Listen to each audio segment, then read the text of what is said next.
O último episódio do ano chegou, e hoje a gente vai ver uma cena que é um colírio pros olhos. Vamos ver o verme mais odiado de Egghead sendo literalmente obliterado da face da terra. A gatinha da Stussy recebeu uma ligação do Edson, que tava só o pó da rabiola, falando pra ela desativar a barreira e fugir. Mas ela fala que não quer que nada aconteça com os Mugiwaras antes que eles saiam. Só que o cabeça de lata conta que a barreira não serve pra mais nada, já que ela não é capaz de deter os monstros que estão invadindo eles. Ou seja, a barreira que era pra proteger eles tá só impedindo eles de saírem da ilha. O Saturn e o Marcus Mars caminhavam pelo laboratório, desativando os Dendemushi com o haki do rei. O Edson fala que já fez tudo que podia para que os chapéus de palha fugissem, então eles dão conta do resto. E a Stussy fica aliviada, porque se eles não conseguissem fugir, o Stella ia odiar ela. O Edson fala que ela nunca seria odiado por isso e manda a loirinha fugir logo. Só que a Stussy tava confusa igual sua ex, e disse que sem o Stella ela não sabe mais por quem viver. Lá fora o Jimmy pede desculpas por estarem atrasados, mas o Zorão manda ele virar homem e parar de se desculpar, porque tá todo mundo na correria. Só que a Nami escuta tudo e fala que vai dar uma surra nele. Mandou eles virem logo porque os navios da marinha estavam cercando eles, e ela não queria ser atacada assim que pousarem na água. Lá embaixo a Atlas estava arrasada com a morte do Stella, mas tinha muito trabalho pra fazer e nem dava tempo de ficar de luto. O Kashi e o Emo lutavam contra o careca do Nojuro, e o Sanji chega por trás mandando um concassê sinistro, mas o Gorosei bloqueia no meio do ar. O Sanji dá duas bicudas pra desviar os golpes, mas o careca fica pistola e dá uma coronhada servida que manda o cozinheiro de boteco pra longe. O Kashi puxa o cavalinho pelo rabo pra que ele não conseguisse se mexer, então o Emo e a Bonnie partem pra cima dele pra esmagar o velho. Só que ele consegue bloquear os dois com a maior facilidade do mundo e manda eles pra longe. Ainda deu um coice no Kashi e partiu pra fatiar a Bonnie de vez. Todo mundo fica desesperado, incluindo o Gado Supremo, que ficou paralisado, mas o Frank chega no último segundo, salvando a guria de virar picadinho. O Nojuro só cortou a proa do navio dos gigantes, e a Bonnie voltou pra sua forma de criança depois de perder as forças. Os guerreiros de Elbaf falam que não podem baixar a guarda contra aquele velho, mas do nada ele mete o pé de lá e começa a galopar no ar. Lá na transmissão, o Vegapunk conta que o século vazio chegou ao fim com a derrota de Joy Boy, e o Nojuro saiu correndo porque precisava dar um fim nessa transmissão. O cientista conta que o fim de Joy Boy deixou pra trás sequelas incalculáveis e irreparáveis da guerra. O Nojuro fica full pistola, chamando esses humanos de vermes insolentes, e simplesmente partiu a ilha voadora no meio. A Stussy até caiu pra trás e todos que estavam na ilha só viram ela sendo dividida em duas partes. O governo mundial tava completamente desesperado pra dar um fim nessa transmissão. A base que segurava a ilha no céu despencou e todo mundo começou a cair lá de cima. Os agentes da CIP-0 deram de cara no chão e viraram panqueca. De volta pra transmissão, Vegapunk conta que o óbvio hoje em dia não era óbvio no século vazio, já que durante esse século o mundo inteiro já afundou uma vez, e hoje eles vivem em pedaços do que antigamente eram continentes. Os revolucionários entraram em choque sem acreditar nisso tudo, que o mundo de 1000 anos atrás está destruído no fundo do mar, e se o nível do mar continuar subindo, daqui a pouco eles vão ter o mesmo destino. E aqui a gente vê que beleza de família mesmo, né, porque se liga na beldade que a irmã da Nami virou. Ela fala que não tem tempo pra perder com essas bobeiras e foi cuidar da plantação de tangerina. O Vegapunk fala que em apenas 100 anos o nível do mar teve um aumento surpreendente de 200 metros. Os marinheiros ficaram incrédulos porque o próprio navio de guerra que eles estavam tinha só 60 metros. Então desse jeito seria fácil o mundo inteiro ser afundado mesmo. Mas o capitão manda os soldados não darem ouvido a esse criminoso. Em Mokital o povo tava tendo até crise de riso, chorando de tanto rir do Vegapunk, porque cada vez ele contava alguma coisa mais absurda. Lá no reino Sakura, na terra natal do Chopper, o rei Dalton pergunta se isso é realmente possível, e a doutora Kureha rachava o bico falando que esse jovem Vegapunk faz umas afirmações bombásticas. Por isso gostou muito dele. Lá no deserto onde estavam os ex-agentes da Baroque Works, tinha uma montanha com exatamente 200 metros, e nem dá pra imaginar quantas pessoas morreram se o nível do mar subiu nessa altura. O Vegapunk fala que o lógico seria pensar que o nível do mar subiu tanto por causa de uma calamidade natural, mas ele tem certeza que foi um desastre causado pelo homem. O Morgans entra em desespero e a Vivi tem que fechar o bico dele pra conseguir ouvir. O cientista fala que ele estudou todas as áreas possíveis pra ter certeza disso: climatologia, geologia, meteorologia e muitas outras, e todas elas comprovam que é impossível o nível do mar subir 200 metros em apenas 100 anos de forma natural. E quando ele previu o aumento do nível do mar no outro dia, confirmou a causa disso tudo. As armas da antiguidade que afundaram o mundo há 800 anos ainda existem e estão só esperando para serem reativadas. Em outras palavras, a grande guerra que aconteceu durante o século vazio ainda não terminou, e o Imusama tava com sangue nos olhos depois dessa revelação. O povo não conseguia acreditar em nada disso, porque ninguém nem sabia da existência dessa guerra. Então como ela poderia estar acontecendo nos dias de hoje? Lá no castelo do Imusama, ele começa a encarar um quadro de uma gasosa muito parecida com a Vivi, que provavelmente era a rainha Nefertari de Lili, que era uma das 20 monarcas do século perdido. O Vegapunk pede desculpas a todos, mas eles precisam saber disso, enquanto o cabelo de Rocambole chorava com o desaparecimento da Vivi. O Vegapunk queria criar uma fonte de energia essencial para o crescimento do mundo, e mesmo que ela ainda não esteja pronta, a Mother Flame que ele criou acabou de atingir uma estabilidade para ser usada. É uma fonte de energia que certamente vai enriquecer a vida das pessoas de todos os países. O grande problema é que um fragmento dela foi roubado. Lá em Egghead os marinheiros nunca queriam entrar na ilha pra salvar os agentes da CP0, porque tava tudo pegando fogo. A Stussy fala que tá tudo tremendo e pergunta o que aconteceu. O Edson fala que também se assustou e conta que o lábio extrato despencou. E desse jeito ele não podia mais enviar as nuvens insulares pro chapéu de palha. Disse que outro doido dos 5 anciões tá indo pra lá agora. E implorou pra Stussy fugir, pelo amor de Deus. Ela pergunta se pode soltar o Caco, já que ele e o Rob Lute vão ser responsabilizados pelo fracasso da missão. E o Edson pede desculpas por fazer ela ter que trair seus companheiros. Então ela pode fazer o que quiser, mas tinha que prometer que ela vai sobreviver. E a loirinha chorava horrores, mas com um sorriso no rosto. O Vegapunk conta que 2 semanas depois do roubo da Mother Flame, eles receberam uma notícia de um violento clarão vindo do reino de Lulúzia. E logo depois o reino foi completamente obliterado. E a gatinha que foi salva de lá não conseguia acreditar que aquilo foi obra de alguém. O Vegapunk fala que, como um grande cientista, ele pode afirmar que só a Mother Flame seria capaz de gerar aquele poder imenso. E detalhe, aquele era só um fragmento da Mother Flame que foi roubada. Imagina o poder dessa arma completa. Lá na reunião dos reis, ninguém tava sabendo da destruição do reino de Lulúzia, e foram verificar isso imediatamente. O Coroa conta que a chama que ele criou foi usada para ativar uma arma da antiguidade. Ele não tem a menor ideia de quem fez isso, mas fala que não dá pra negar que ele foi cúmplice da morte de milhares de pessoas, e pediu desculpas por cometer um erro gigante desses, porque agora a catástrofe artificial que um dia afundou o mundo pode acontecer de novo a qualquer momento. Em um ano, o Momonosuke fica em choque e começa a gritar que Plutão podia ser ativada, mas o Kinemon dá uma cabeçada nele, mandando ele tomar cuidado com o que fala. O Vegapunk explica que no passado tinham 3 armas da antiguidade, e Joy Boy queria passar elas para gerações futuras, e pergunta por que ele fez isso. Ele queria que o mundo afundasse mais quem é o bem e quem é o mal, e em algum momento as respostas vão aparecer. O velho Sengoku até engasgou de tão rápido que ele tava comendo, e o Vegapunk fala que vai ser quando o povo descobrir essa resposta que o mundo pode afundar. O século vazio ainda tá cheio de incógnitas, mas tem pessoas que descobriram toda a verdade, e esses eram um bando do Rei dos Piratas. Os marinheiros ficaram completamente em choque, e o Akainu furioso porque o Vegapunk não parava de falar. O Crocus não tava gostando nada disso, afinal ele era um desses membros dos Piratas Roger, e a população não acreditava que um segredo tão perigoso tava nas mãos de piratas. A York tava correndo desesperada, mas ficou confuso de como a Estela sabia que ela roubou a Mother Flame, já que a sincronização foi desativada e não tinha como ele saber. E o velho ficou realmente surpreso quando descobriu que ela era traidora. Então ela fica em choque quando pensa que ele deduziu tudo a partir dos dados que coletou de Lulúzia. Disse que a ordem dos eventos não bate, isso quer dizer que ele já sabia o que o governo ia fazer. E se for isso, ele não ia simplesmente esconder o Dendemushi de transmissão. Lá no meio da ilha, o Júpiter tava com fome e decidiu sugar todos os agentes da CP0. E do nada a York avisa os Goroseis que ela sabe onde tá o caracol de transmissão. Ele só podia estar no Fábio Estrato, protegido pelo gigante de ferro Remef, aquele mesmo que os navios da marinha estavam bombardeando, mas nem arranhavam. O Vegapunk pergunta por que aqueles que descobriram a verdade desapareceram, sem contar nada pra ninguém. Lá no bar da Shaka, ela fala que o Rayleigh não costuma ficar tão bêbado assim, mas o Coroa conta que o Vegapunk tá falando demais, e desse jeito ele vai estragar a graça pros jovens, porque eles merecem se divertir assim como ele se divertiu com o Roger. Lá em Hatinosu, os piratas estavam ouvindo o discurso do Vegapunk, e já começaram a ficar malucos com esse papo de tesouro submarino e cidades afundadas. Teve um maluco que fez até cálculo dizendo que devia ter ouro a uns 200 metros de profundidade. O amigo dele já mandou aquele balde de água fria dizendo que nem toda cidade antiga é Xandora não, pra ter ouro espalhado por toda a parte. Aí o outro gênio fala, e se a gente usar um submarino? Mas aí eles lembram que eles são pobres e não tem dinheiro nem pra comer direito, imagina pra comprar um submarino. Era mais fácil virar amigo de uma sereia e pedir pra ela buscar ouro. Enquanto isso, o Mont Blanc Cricket tava com um brilho nos olhos. O homem decidiu voltar a mergulhar atrás das riquezas do mundo perdido. Ele passou anos sendo chamado de doido por caçar Xandora, agora pode esfregar na cara de todo mundo. No hospital da Marinha GS, a galera da Sword tá se recuperando das pancadas de Hatinosu, enquanto acompanhava a transmissão. O Helmepo já começou a ligar os pontos com One Piece, e a Hibari tava preocupada com Kobe, oferecendo uns beijos pra ele melhorar. A vice-almirante Kujaku volta, dizendo que o comandante tá melhorando, mas o ex-Drake quer ficar sozinho na dele. E o Kobe fala que se o que o Vegapunk tá falando for verdade, eles estão ferrados. Então já tava na hora da Sword entrar em ação de novo. Na transmissão, o Vegapunk fala que não deu mais detalhes, porque o resto é só teoria dele. Mas geral quer mesmo saber o que é que o Roger descobriu e não contou pra ninguém. Os chapéus de palha percebem que a barreira foi desativada e agora podiam partir. Só que vários navios da marinha já tinham se reunido bem no ponto onde eles iam aterrissar. O Brook confirma que já carregou a Coca-Cola pro Sunny soltar o peido explosivo. A Nami pergunta cadê a desgraça do Jinbe, mas eles estavam correndo atrás do cavalo esqueleto. Ela xinga eles achando que eles estão desviando o caminho, mas o Jinbe avisa que o careca infernal tá indo bem na direção do Sunny. Quando no Juro levanta a espada pra partir o barquinho no meio, a rapaziada entra em choque. Então o Jinbe usa um jiu-jitsu dos homens peixes e arremessa o Zoro igual um míssil em direção ao bicho. O Zorão já chega metendo um Nitoryu Rashomon, mas o Gorosei defende. Os hakis do rei eram tão fortes que estavam dando até choque. E o Nojuro percebe que o homem tava usando logo o Makitetsu. A explosão separa os dois e o Jinbe segura o Zoro igual uma tacada de beisebol. Ele grita pra aproveitar a chance pra darem partida no Sunny, porque eles vão logo depois. Lá embaixo a Bonnie grita pro Luffy acelerar os passos enquanto os marinheiros cercam um navio gigante. O vice-almirante Round manda explodirem o navio lendário sem sem dó. O sinal não tava funcionando e o Sanji decide gritar pro Luffy. E por incrível que pareça, o capitão escuta e responde pra eles zarparem na frente porque eles já estão chegando. O Dory e o Brog também mandam os guerreiros de Elba fissar as velas. E eles se preparam pra partir de uma vez por todas. Os marinheiros tentam impedir mandando bolas de canhão pra todo lado. Mas tomaram só uma flecha gigante na boca pra ficar espertos. Até as pistolas eram gigantes e o que eram pra ser simples tiros eram bolas de demolição enorme. O vice-almirante Urban motiva as tropas gritando que esses gigantes não passam de fósseis velhos. Mas esses fósseis velhos estavam tacando terror nas novinhas da marinha. Um psicopata chifrudo pula bem em cima deles, macetando o machado no navio. Enquanto os outros gigantes brincavam com os marinheiros como se fosse uma luta entre titãs colossais e meros mortais. Os soldados estavam se borrando todo, mas a Bluegrass manda eles virarem homens, porque esse é o momento deles brilharem. Mandou um raio laser que abriu um buraco no navio de Elbaf como se fosse de papel. A gatinha da Doll também chega furiosa, falando que o próximo buraco vai ser na testa deles. Recheia os punhos com o hack do armamento e maceta o Kashi com uma rajada de rock and roll. Isso sim é luta equilibrada. Uma hora a Doll batia e outra hora o Kashi apanhava.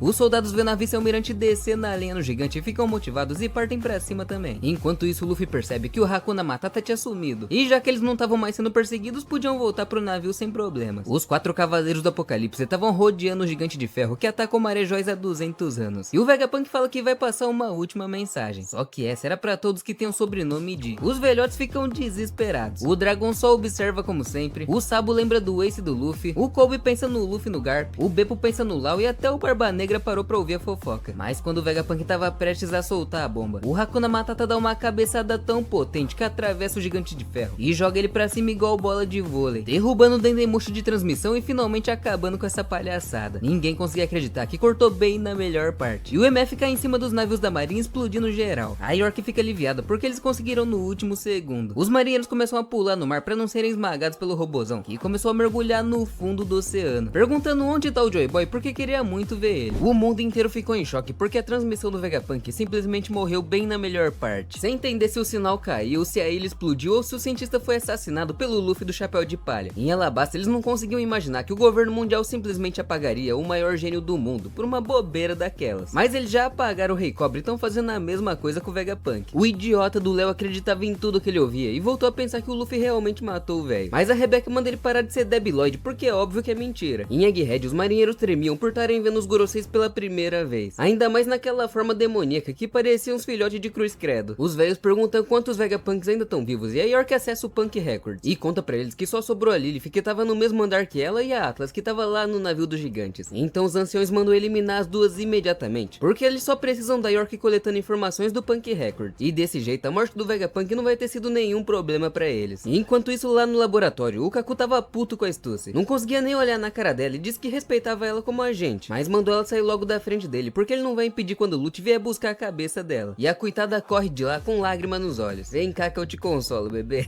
Lá embaixo o Dory e o Brog comemoram como se tivessem ganhado a Copa do Mundo, porque eles finalmente chegam no navio dos gigantes. O Luffy pousa com estilo, impressionado com o tamanho do navio. O Kashi tinha levado a maior surra da gatinha da Doll, e o Luffy foi correndo cumprimentar ele e o Oimo. E o moleque que não é bobo nem nada já foi logo pedir comida. Enquanto isso a Bonnie realizava o sonho de todo mundo com a Doll. O problema é que ela foi transformada em criança junto com a velha murcha da Bluegrass e a girafa Transformers dela. A Bonnie ri da cara delas e a vice-almirante manda meterem fogo pra cima deles. O Sanji avisa que acabaram de zarpar e a Nami confirma que eles vão descer pelas nuvens graças ao sacrifício do Edson, mas vão precisar de ajuda pra pousar. E é claro que o Gado Supremo fala que vai proteger a Nami, a Robin e a Lilith mesmo que os outros tenham que se afogar. E o Sop ficou maluco porque só tinha mulher nessa lista aí. Pra piorar, o Frank tava só preocupado com o Sunny. Então o verdadeiro perigo finalmente aparece. O Marcos Mars descia rasgando os ares, louco pra afundar a rapaziada. Enquanto isso, o Luffy já tinha virado o melhor amigo do chefe de cozinha e tava comendo o estoque de 10 dias dos gigantes. E pedindo pro cozinheiro fazer mais porque ele precisa de muita energia. O Mars manda um Kamehameha flamejante e os gigantes levantam os escudos pra proteger os humanos insignificantes. Calma lá, Tita Colossal da Shopee. Eles conseguem defender por pouco, mas o navio começa a pegar fogo. A Bonnie grita pra tirar o Stella e o Kuma dali antes que eles virem churrasquinho. O Periquito prepara outro golpe, mas dessa vez era pra destruir tudo de vez. Mas todo mundo começa a ouvir os tambores da libertação e o Luffy grita que agora sim ele tá cheio. Os navios começam a pular e os marinheiros acham que o oceano já tinha começado a engolir o mundo. Mas era só o Luffy que tinha transformado até a água em borracha, fazendo todo mundo sair quicando. A pergunta que não quer calar. Agora que o mar é de borracha, será que se o Luffy cair na água, ele quica ou afunda? O Dory e o Brog percebem que aquela música parecia de um festival e começam a dançar no meio do fogo. Por que não, né? A Bonnie via tudo isso e só conseguia lembrar dela e do seu pai dançando a dança de Nika. E tomou um susto de novo quando viu o Luffy naquela forma. Ele convida a menina pra derrubar aqueles monstros, mas ela fala que não consegue. Só que o Luffy fala que acredita na força dela e a mina fica mais motivada que o Sanji quando tem que defender uma fêmea. Então ela ativa o futuro distorcido e começa a literalmente se transformar em Nika, falando que agora ela é completamente livre. E o Luffy começa a rachar o bico gritando que sabia que ela ia conseguir. O Kuma só observava tudo isso cheio de orgulho da filha. Os dois dançam no meio do ar enquanto choravam de tanto rir. Parecia até que eles tinham tomado vitamina de energético com gasolina. A Marinha fica mais travada que o Windows desse seu PC da Xuxa, sem acreditar que tinham 2 Nikas. E os Goroseis precisavam se apressar antes que fosse tarde demais. O MF continuava afundando no mar e falava que ele finalmente chegou. O Luffy e a Bonnie estavam rindo tanto que pareciam que tinha dormido com o Patati Patatá. Os marinheiros gritam que o chapéu de palha tá igualzinho ao cartaz de procurado. E o Marcos Mar chama eles de bando de idiotas porque não tem como existir 2 Nikas. A outra é só uma ilusão da fruta da idade. Preparou outra bazucada sinistra e o Luffy tem um plano genial. Disse que não adianta cortar ou esmagar esses Goroseis. Então vira um botijão de gás pra receber todo o golpe. E a Bonnie pergunta se ele tem cocô de galinha na cabeça. Só que o moleque grita pra atacarem ele com toda a força. O Sanji e o Frank já estavam prontos pra macetar o capitão, mas a Bonnie não conseguia acreditar. O Brog manda geral apagar o fogo e parar de dançar, como se ele não tivesse requebrando o rabão até agora há pouco.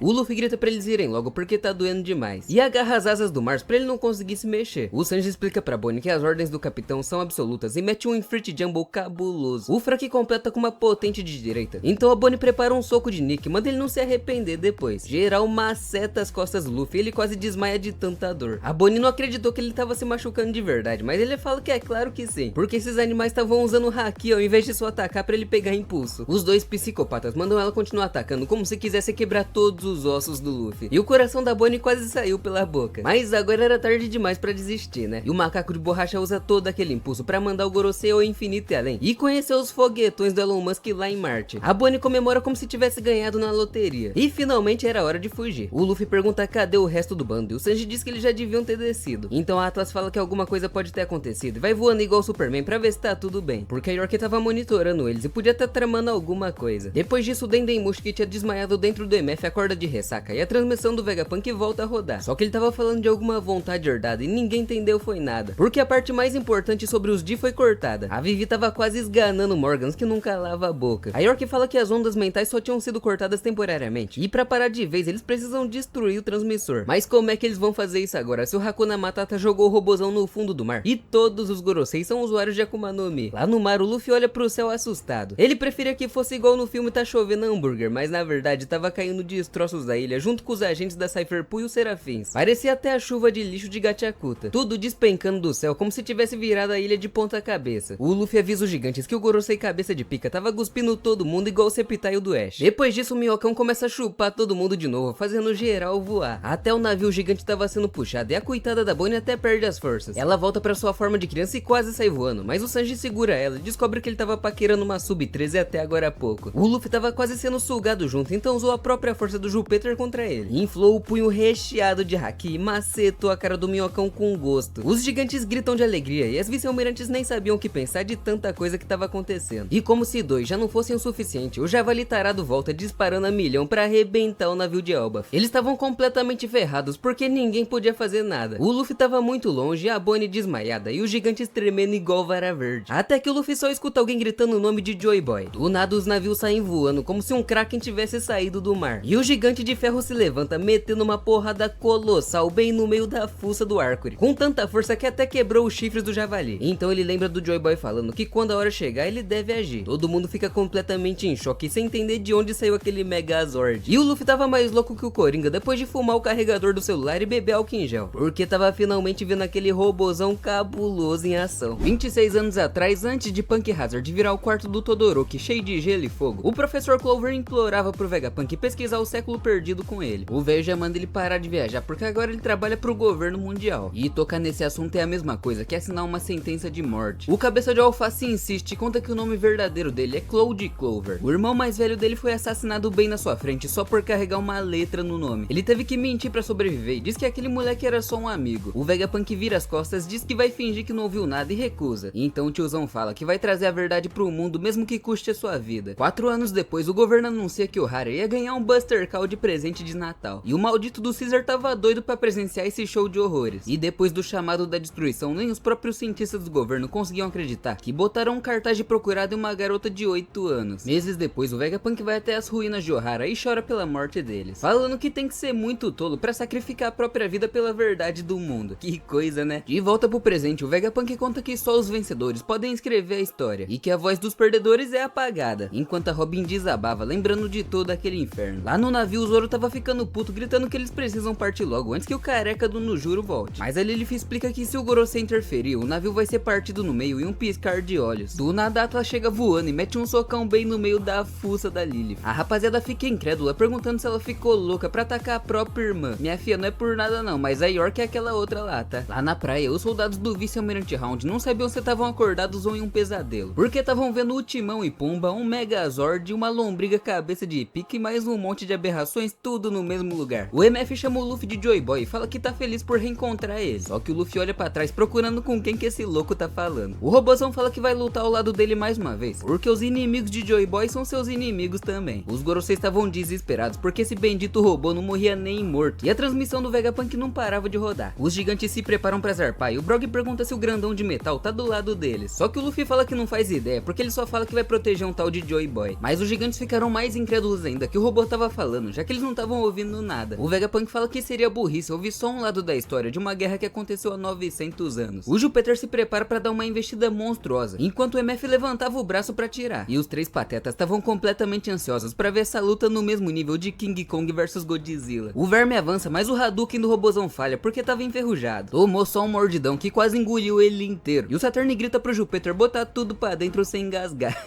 E nem me engasgo!